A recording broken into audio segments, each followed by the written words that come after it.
कोथरूडमध्ये मुलींना जातीवाचक शिवीगाळ आणि हाणमार पोलिसांकडून करण्यात आली होती, मात्र तक्रार घेतली जात नव्हती. तुम्ही त्यानंतर न्यायालयीन लढाई लढलेला आहात. आज कोर्टाने आदेश काढलेले आहेत.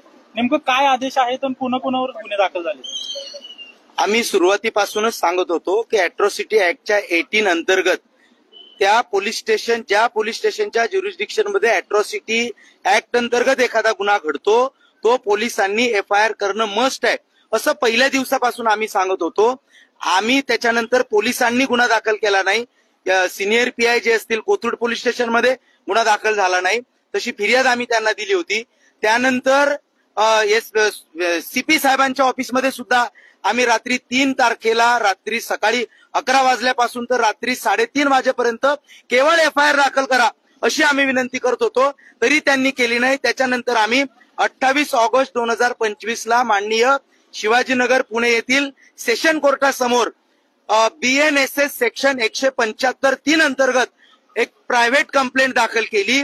त्या प्रायव्हेट कंप्लेंटचे आर्ग्युमेंट होऊन आज आदेश आलेला आहे. तो आदेश असा आहे की कोथरूड पोलीस स्टेशन अंतर्गत कोथरूड पोलीस स्टेशननी ताबडतोब उद्या ऑर्डर झाल्याच्या नंतर त्यांना ऑर्डर दिल्याच्या नंतर याच्यामध्ये FIR नोंदवावा आणि या गुन्ह्याचा तपास ACP दर्जाच्या अधिकाऱ्याकडे देण्यात यावा.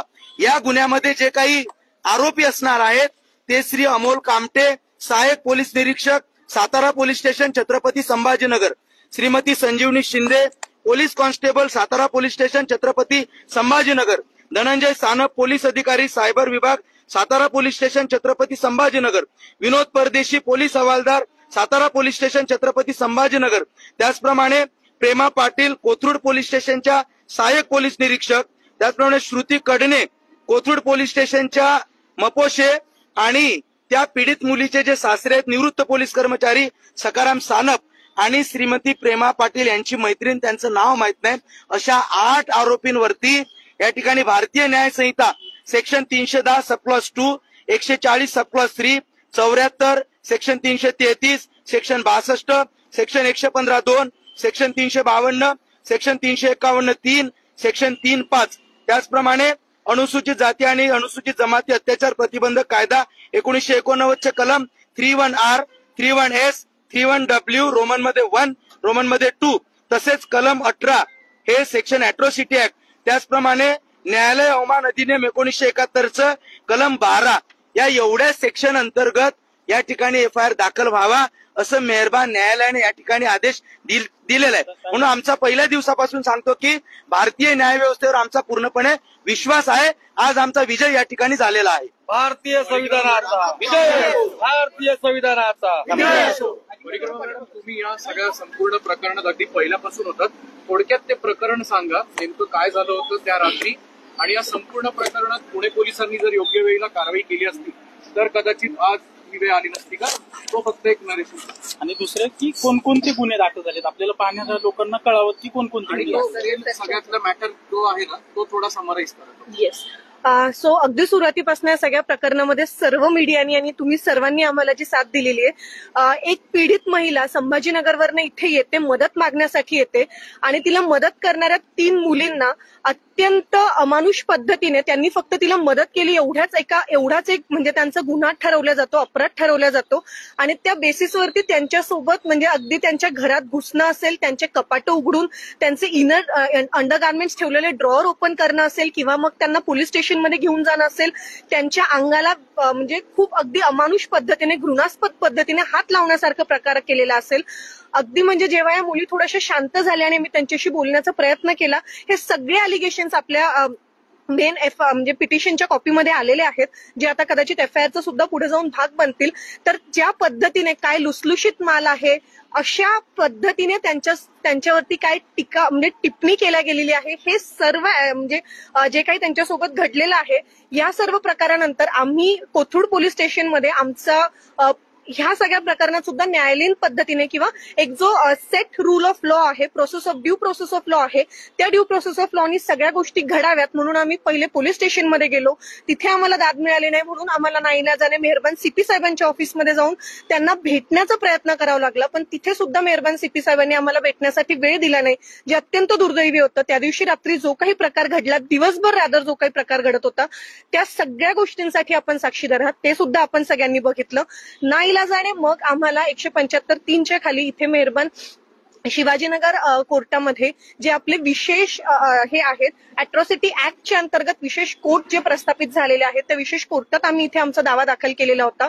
आणि आमचं सगळं म्हणणं ऐकून घेतल्यानंतर साधारणपणे 24 ते 26 केस लॉज आम्ही सुप्रीम कोर्ट आणि हायकोर्टच्या इथे दाखल केलेले आहेत. आणि या सगळ्या याच्यामध्ये हेच वारंवार परत सांगितलं गेलं, परत अधोरेखित केलेलं आहे की अॅट्रॉसिटी सारखे प्रकार असताना, महिलांच्या सोबत घडलेल्या गुन्ह्यांसारखे प्रकार असताना त्यात तात्काळ FIR दाखल करावी, हे जे वारंवार सुप्रीम कोर्टाकडनं, मेहरबान सुप्रीम कोर्ट, मेहरबान हायकोर्टाकडनं सांगितलं गेलेलं होतं, हे आज परत एकदा मेहरबान न्यायालयाने, शिवाजीनगर न्यायालयाने अधोरेखित केलेलं आहे.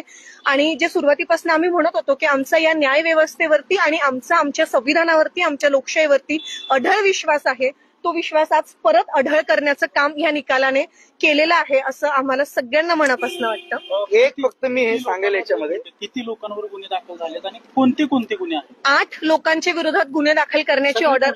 8 लोकांपैकी 6 पोलीस अधिकारी, म्हणजे पोलीस अधिकारी कर्मचारी असे वेगवेगळ्या पदांवरती आहेत. एक जे होते ते निवृत्त पोलीस कर्मचारी आहेत आणि एक जे आहेत 8 नंबरच्या, त्या प्रेमा पाटील मॅडम यांच्या मैत्रीण आहेत.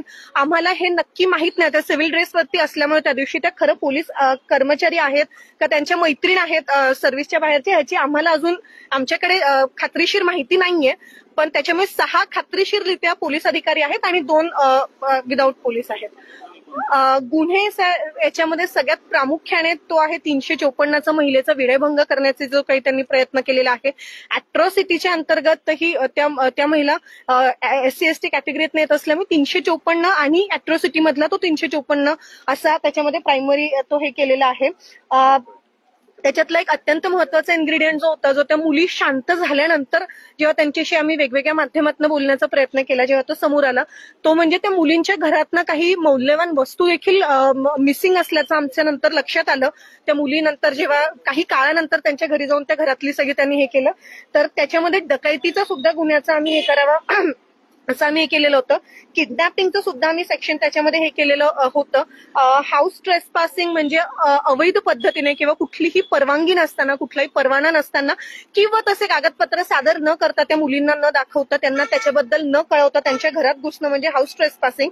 व्हॉलंटरीली causing grievous hurt, voluntary causing hurt rather, म्हणजे त्यांना मारहाण करण्याचा जो काही प्रकार झालेला आहे त्याच्या संदर्भात सुद्धा आपण इथे गुन्हा दाखल केलेला आहे. आणि या सगळ्यांमध्ये या 8 लोकांचं कॉमन ध्येय होतं, कॉमन इंटेन्शन होतं, ते म्हणजे त्या मुलींना त्रास देण्याचं. त्यामुळे हे सगळं काही 34 मध्ये सुद्धा याच्यामध्ये आलेलं आहे.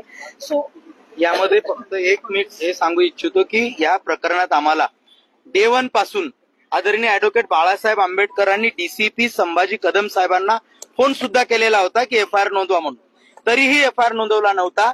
या प्रकरणामध्ये पिटिशन फाईल करण्यापासून तर आजपर्यंत आम्हाला ऍडव्होकेट प्रकाश बाळासाहेब आंबेडकर असतील, अंजलीताई आंबेडकर असतील, सुजातदादा आंबेडकर असतील, यांनी सुद्धा या प्रकरणाचा फॉलोअप खूप घेतलेला आहे. म्हणून आम्ही सर्व वकील मंडळी सुद्धा आदरणीय ऍडव्होकेट बाळासाहेब आंबेडकरांचे सुद्धा आभार मानतो. आणि एवढा 310 सबक्लॉज 2 म्हणजे BNAचा पनिशमेंट फॉर डेकॉइटी सारखा गुन्हा असेल, अॅट्रॉसिटी ऍक्ट असेल. आता इथून पुढे तरी आम्ही पुणे शहरातील पोलीस आयुक्त साहेबांना विनंती करेल की पुणे शहरात असे कुठल्याही प्रकारचे गुन्हे असतील तर कृपया सेशन कोर्टामध्ये दाखल करण्यासाठी येऊ देऊ नका साहेब. त्या FIR तर त्या पोलीस स्टेशनमध्येच आपण FIR करावा. आपल्या माध्यमातून विनंती आम्ही त्यांना करू. साहेबांनी आता ऑर्डर वेळापूर्वीच हे जे आहे ते डिक्टेशन झालेलं आहे. ऑर्डर साहेबांनी आमच्या समोर डिक्टेट केलेली आहे. आम्ही सगळे वकील त्या ठिकाणी होतो.